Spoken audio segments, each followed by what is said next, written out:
नमस्कार दोस्तों, मैं हूं आपका दोस्त के बी। तो आज के इस वीडियो में हम 12 दिसंबर 2022 को एसएससी सीजीएल के दूसरे शिफ्ट का जो एग्ज़ाम समाप्त हो चुका है, इसमें पूछे गए जीके, जीएस और करंट अफेयर्स के प्रश्नों को डिस्कस करेंगे। तो पूरा वीडियो बहुत ही ध्यान से देखिएगा। इस वीडियो की जो पीडीएफ फाइल है वह आपको टेलीग्राम चैनल केवी गुरुजी या kvguruji.in के ऊपर मिल जाएगी, तो वहाँ से आप इसके पीडीएफ को भी डाउनलोड कर सकते हैं। इसके अलावा अगर आप लोग 1 से लेकर के 9 दिसंबर के बीच के सारे शिफ्ट की ई बुक डाउनलोड करना चाहते हैं तो उसकी लिंक भी आपको नीचे डिस्क्रिप्शन में मिल जाएगी। तो चलिए अब इस वीडियो की हम शुरुआत करते हैं।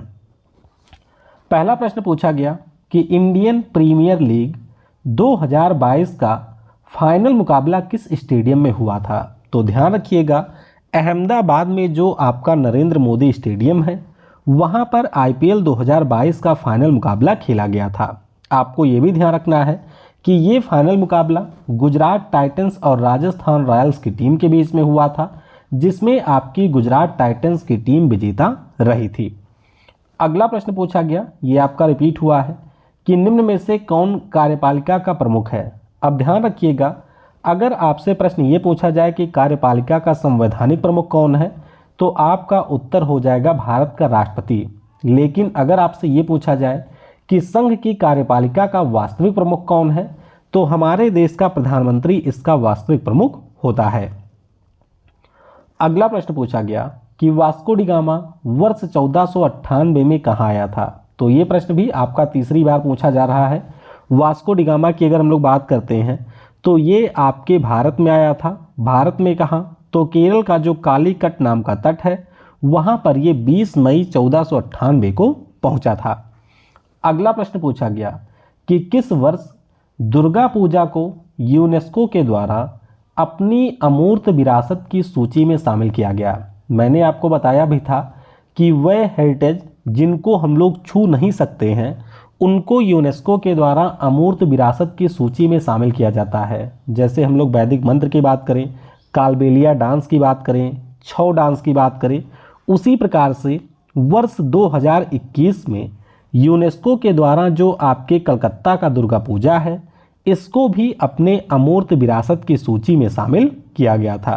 तो ध्यान रखिएगा, ये दुर्गा पूजा आपके कोलकाता में आयोजित की जाती है। अगला प्रश्न पूछा गया कि शेर शाह सूरी ने दिल्ली पर कब शासन किया था। तो शेर शाह सूरी की अगर हम लोग बात करते हैं तो इसने 1540 से लेकर के 1545 तक दिल्ली के ऊपर शासन किया था। आप सभी को ये पता होना चाहिए कि 1539 में जो चौसा का युद्ध हुआ था इसमें इसने हुमायूं को हराया था। उसके बाद 1540 में बिलग्राम या फिर कन्नौज का युद्ध में भी इसने हुमायूं को हरा दिया था और उसके बाद में दिल्ली सल्तनत का राजा बन जाता है शेर शाह सूरी। मतलब दिल्ली की गद्दी पर शेर शाह सूरी बैठता है। अगला प्रश्न पूछा गया, रिपीट हुआ है एक बार फिर से, कि भारत में हरित क्रांति की शुरुआत कब हुई थी। तो आपको ध्यान रखना है कि हमारे देश में हरित क्रांति की जो शुरुआत है वो 1960 के दशक में हुई थी। अगर आपसे ईयर पूछा जाए तो ध्यान रखिएगा 1965 से 68 के बीच में हमारे यहाँ पर हरित क्रांति की शुरुआत हुई थी। एम.एस. स्वामीनाथन साहब को भारत में हरित क्रांति का जनक माना जाता है और मुख्य रूप से गेहूं और चावल के उत्पादन पर फोकस किया गया था।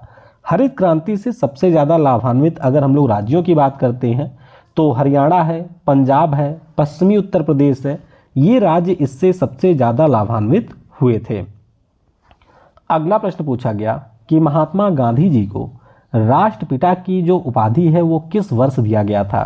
तो गांधी जी की अगर हम लोग बात करते हैं तो साल 1944 में नेताजी सुभाष चंद्र बोस जी के द्वारा सिंगापुर रेडियो के माध्यम से पहली बार हमारे गांधी जी को राष्ट्रपिता के नाम से संबोधित किया गया था।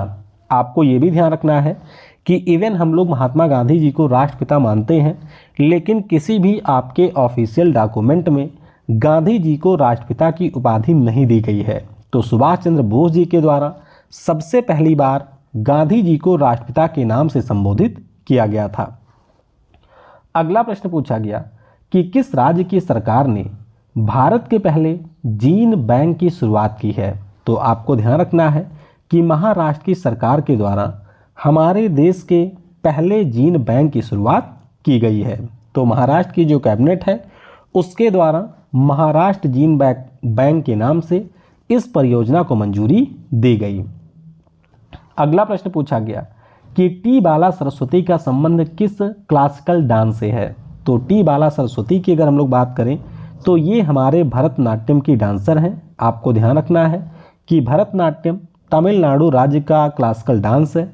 और अगर हम लोग इसके डांसर की बात करते हैं तो मल्लिका साराभाई, लक्ष्मी विश्वनाथन, रुक्मणी देवी अरुंडेल ऑलरेडी पूछी जा चुकी हैं। सोनल मानसिंह, यामिनी कृष्णमूर्ति का भी नाम पूछा जा चुका है। प्रतिभा प्रहलाद, मृणालिनी साराभाई, पदम सुब्रमण्यम, बी हेरम्बनाथम, मीनाक्षी श्रीनिवासन, ये सारे हमारे भरतनाट्यम क्लासिकल डांस से रिलेटेड हैं।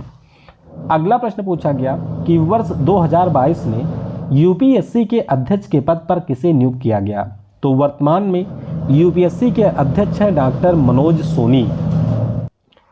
आपको ये भी ध्यान रखना है कि अगर हम लोग यूपीएससी की बात करते हैं तो यह एक संवैधानिक निकाय है। इसमें आपके एक अध्यक्ष और 10 इसके सदस्य होते हैं। अगर हम लोग कार्यकाल की बात करते हैं तो इसके जो सदस्य हैं उनका कार्यकाल 6 वर्ष या फिर 65 वर्ष की आयु तक होता है, यानी कि जो इसमें पहले हो वहाँ तक इनका कार्यकाल होता है। अगला प्रश्न पूछा गया कि निम्न में से कौन सा सही सुमेलित नहीं है। तो एक तरफ आपके वाद्य यंत्र का नाम दिया गया था, दूसरी तरफ उससे संबंधित व्यक्ति का नाम था।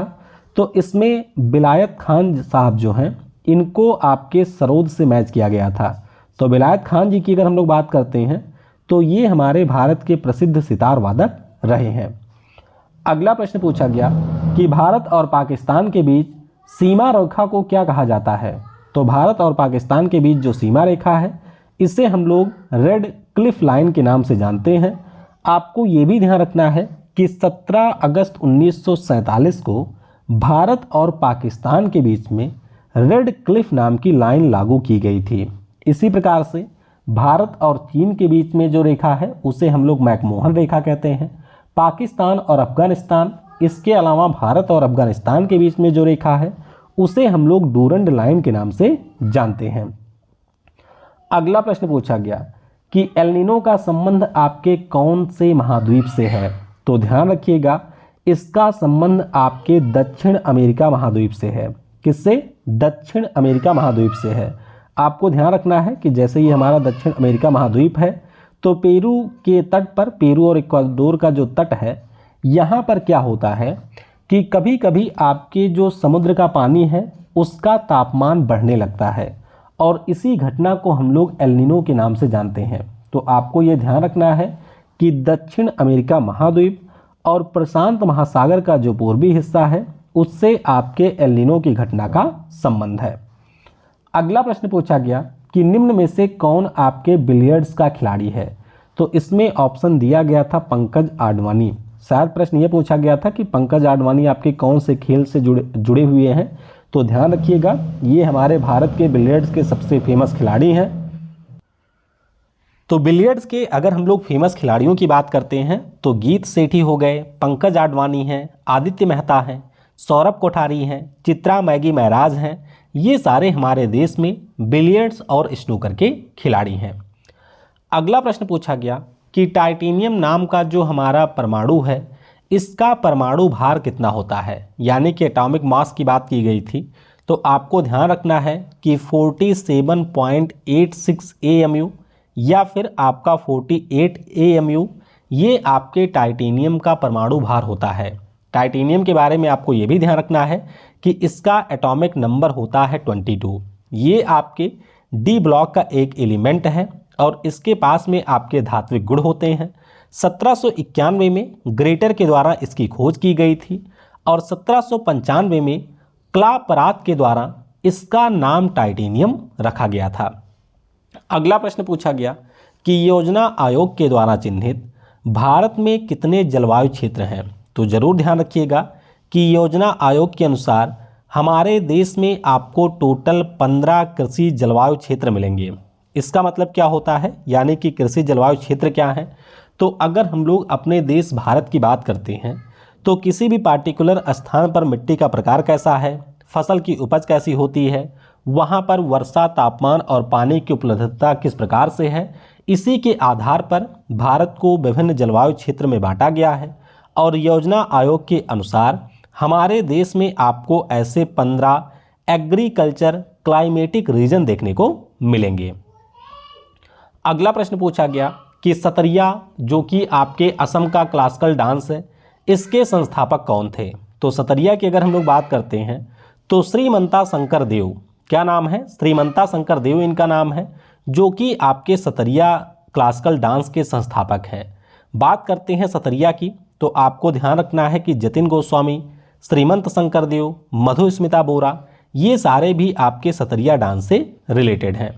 फिर एक सिंपल सा प्रश्न पूछा गया कि अनुच्छेद 51A का संबंध किससे है।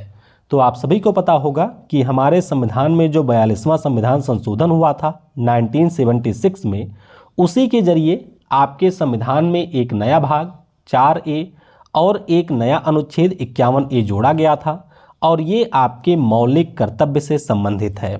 आपको ये भी ध्यान रखना है कि सोवियत संघ के संविधान से इसको हमने लिया था, और इसके लिए स्वर्ण सिंह समिति ने अपनी सिफारिशें प्रस्तुत की थी। अगला प्रश्न पूछा गया कि निम्न में से कौन सा हमारे मध्य प्रदेश से संबंधित लोक नृत्य नहीं है। यानी कि एमपी के फोक डांस की बात की गई है, तो एमपी के फोक डांस आप लोग जान लीजिए। ऑप्शन में एक आपको लाहो दिया गया था, जो कि मेघालय का है।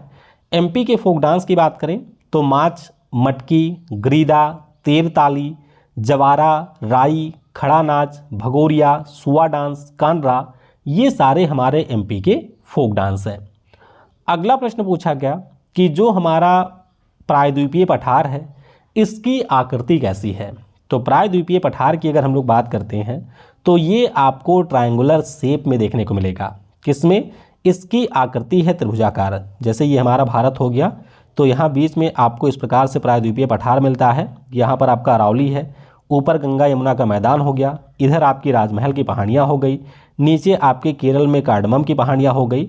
तो इस प्रकार से आपको ये त्रिभुजाकार रूप में देखने को मिलेगा। तो यहाँ पर हम लोगों ने 12 दिसंबर को दूसरी शिफ्ट में जो भी प्रश्न पूछे गए थे, उन सारे प्रश्नों को डिस्कस कर लिया है। इसके अलावा भी अगर आपको कुछ प्रश्न याद आते हैं तो आप नीचे कमेंट सेक्शन में उन प्रश्नों के बारे में लिख सकते हैं। PDF आपको टेलीग्राम या फिर kbguruji.in के ऊपर मिलेगी, तो वहाँ से आप इसके PDF को भी डाउनलोड कर सकते हैं। Thanks for watching. जय हिंद, जय भारत।